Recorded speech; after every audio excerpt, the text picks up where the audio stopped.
السلام عليكم ورحمة الله وبركاته، إن شاء الله تكونوا كامل بخير. وصفتنا اليوم هي مقروط اللوز.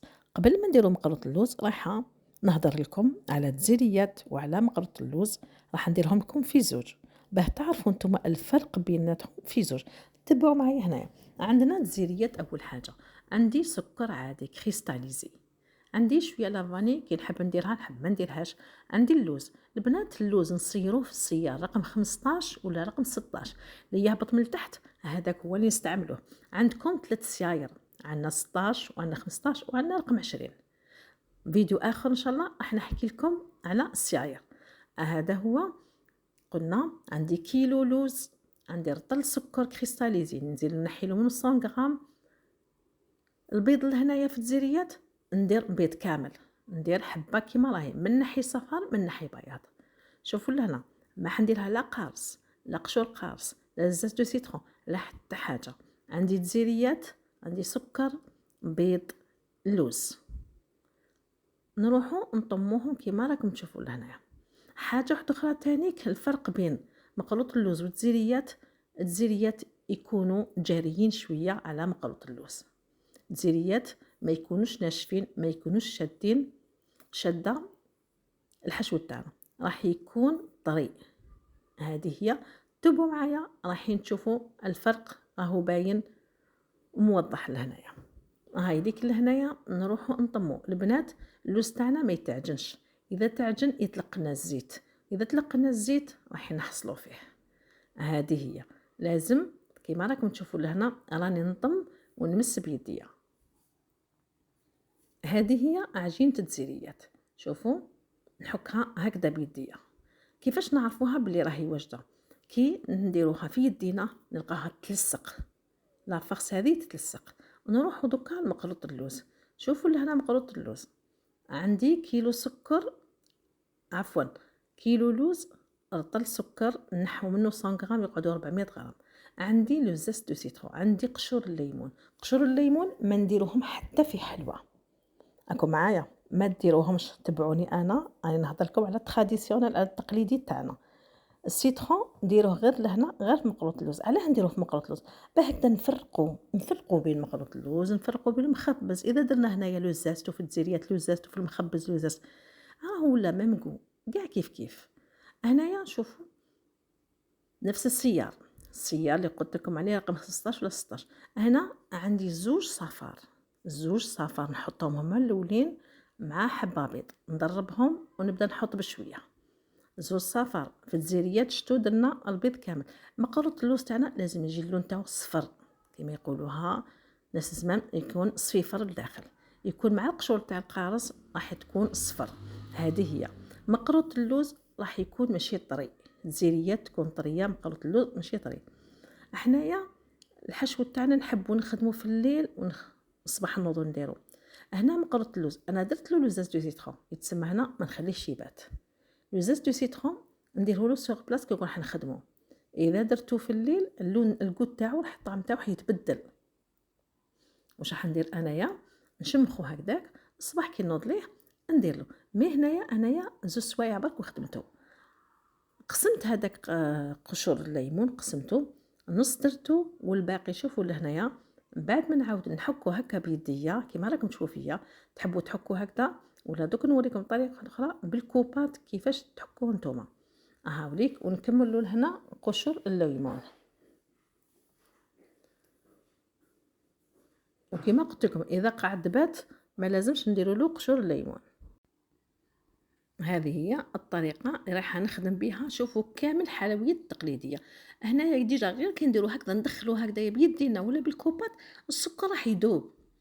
ما تقولوا زعما ندير مزهر ونخلط السكر ونقعد ندير به، ما تقولوا ندير البيض مع السكر نخلط به. لا لا، خدموا. شوفوا البنات هذه هي الطريقه التقليديه لناس زمان نخدموها كامل واللي رفدناها على جدودنا وعلى جداتنا. هنا هذه هي طريقه جديده اللي نديرو فيها. عندنا مقروط اللوز البنات، كاين اللي تقولك 60 غرام. علاه 60 غرام مقروط اللوز؟ حبه 60 غرام ما يقدر راسي جا منها تجيكم الحبه تجيكم موش. مقروط اللوز شوفوا 45 50 45 غرام 50 غرام. هنا أنا درت شوفوا 250، 250 هاو يقعد منا شوية ويقعد منا شوية، تخرج لكم حوالي الحبة فيها 48 غرام، يعني كفاية. شوفوا أنا خبرة تاع 30 سنة ما شاء الله، الحمد لله يا ربي، ربي يزيد ويبارك إن شاء الله. نفس الكيل، عمره واحد ما جات شكات كبيرة ولا صغيرة. هذه هي تخرجوها قلت لكم من 45 حتى ما تلحقيش مابا 50 غرام، 48 غرام بزاف ديجا كفايه. هذه هي البنات. الحاجه تانيك اللي نديروها تانيك الفارينه. شوفوا كاين اسرار بزاف ما يعطوهم لكمش. نديروا الفارينه. شوفوا هنا الفارينه كي ديروها ما تمسحوهاش، تخلوها كيما راهي وطيبوها. هايليك نروحو نجيبو قطاعه ولا نقطعو بالسكين. شوفوا اللي طارت تقطع بيديها، دير زوج سباطين وتقطع. اللي تخاف تجيها معوجة دير القطعة هكذايا وتقطع تجيكم على الحبة البنات. بعد ما نقطعوهم البنات كامل نجيبوا الكوبات تاعنا، ولا اللي ما عندهاش كوبات ترفد الحبة تقلبها تعبزها شوية، تزيد تقلبها الجهة الأخرى، ولا تجيب سكين ولا أي حاجة المهم تسهل عليها وتروح تخدم بها. من بعد واش حندير لهم انايا؟ نجيب لهم الفارينه وندخلهم في الفارينه. صدقوني راح تقعد فيهم واحد الطراوه هايل. مقروط اللوز تاعكم راح يقعد لكم ويجيكم طري. دوك كاين بزاف اللي تدخل تقولك انا ما ندير فارينه ما ندير والو، مي مقروط اللوز تاعي يجي طري، انا على بالنا يجي طري. كاين بزاف ما يطيبوهش. هذيك اللي تقولك انا المقروط اللوز ديالي يجيني معسل ويدوب وكامل، صدقوني ما يطيبوه. غير شوفوا غير يدخلوه ويخرجوه. علاش من داك في العرس جينا التوكسيكاسيون؟ تسمعي بلي عرس قهوه راحوا الناس مرضت الناس دارت باسكو علاش عندنا بياض البيض ولا البيض انه يكون ماشي طايب. هذه هي عاملك لهنا. شوفوا تبعوا بك هذه الطريقه هكذا يديروه وحطوه، ما حيلصق لكم لا في السنيوه، ما حيتحرق ما والو. هاي ليك هذه هي. ندير بابي كويسون تاعي ونروحوا نحطوه في الفرن. الفرن تاعنا شوفوا البنات نديروه 180 درجه. 180 درجه. الحلوه تاعنا كما دائما نقول لكم ما تحطوش الحلوه تحت ما تحطوهاش الفوق، الحلوه تنحط في الوسط. هذه هي. دخلوه تشوفوا حمر من تحت، زيدوا من الفوق لا كولور تاعو تانيك ديروها ذهبي. ومن بعد نروح للسكر تاعنا. السكر البنات لازم نصيروه. كاين بزاف مقروط اللوز تاعهم كي تشوفيه اصلا ما يعجبش كامل باسكو على ما يسكر ما يصيروش السكر تاعهم. ها وليك شوفوا اللون، شفتوا اللون اللي ناخذوه هذا هو. هنا شوفوا حتى حبيتوا الفارينه هذه ما تنحوهاش عادي، كي تدخلوه في المزهر وتخرجوه وتروحوا تسكروه. ها وليك شوفوا اللون تاعنا كيفاش مقروط اللوز جا. البنات اللي حبت الفيديو تاع الزيريات تدخل قناتي كوزين ساميه الجيريان زيريات يخرجوا لها زيريات. هنا اسيس واحده اخرى البنات، عندنا مقروط لوز من داك نخرجوه من الفرن. حبيت نوري لكم برك انايا تلقاو الحبه معوجه مايله مديفورميه كامل. احكموا الكوبات وهو سخون، غير تخرجوه هو سخون سقموهم راح يتسقم. شوفوا الحبه كيفاش تخرج لكم بيان فيني. هاي ليك بالكوبات غير تلقاوها معوجه ولا مايله عبزوا عليها تمتم بالكوبات منا ومنا وديروها. عندي في الجفنه عندي السكر راه مصير.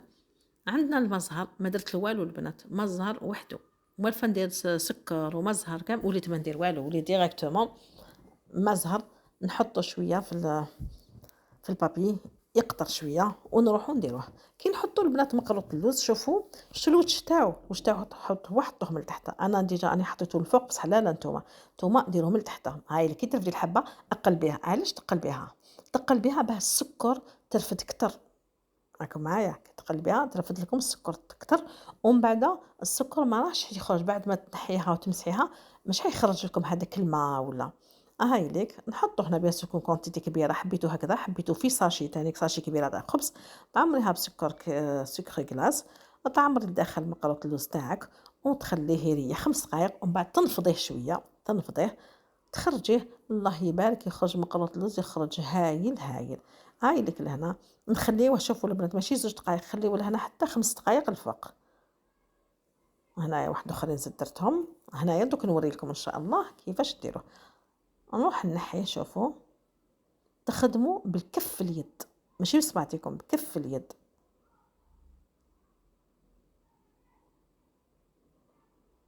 هاي ليك امسحوها مليح. هنا شوفوا ما راح يخرج لكم لا مزهر لا حتى حاجه اصلا، او قعد خذا الوقت تاعو ودار. البنات اللي مازال ما اشتركتش في القناه ديالي ما عليها غير تشترك وتضغط الجرس، وما تنساونيش يا البنات يا البنات يا البنات كومونتير، جيم، صفحتي على الانستغرام كويزين سامية الجيريان. البنات اللي مازال ما دخلش قناتي على الانستغرام كويزين سامية الجيريان، دوك نحط لكم رابط الانستغرام، دائما نقول لكم دوك نحطوا وننسى. اليوم باذن الله راح نحط لكم رابط الانستغرام، ادخلوا البنات ابونيو وتهلاو. هذا مكان قد ما رانا نقدموا لكم انتم تاني قدموا لنا. هذه هي، هاوليك مقلوط اللوز ديالي وهاي لك الحلوه ديالي، ان شاء الله البنات تعجبكم. ومرحبا بكم اللي حابه اي حلويات لافراحكم وآلاتكم ونجاحاتكم، مرحبا بكم. ما عليا غير نقول لكم انتظروني في فيديو قادم، والسلام عليكم.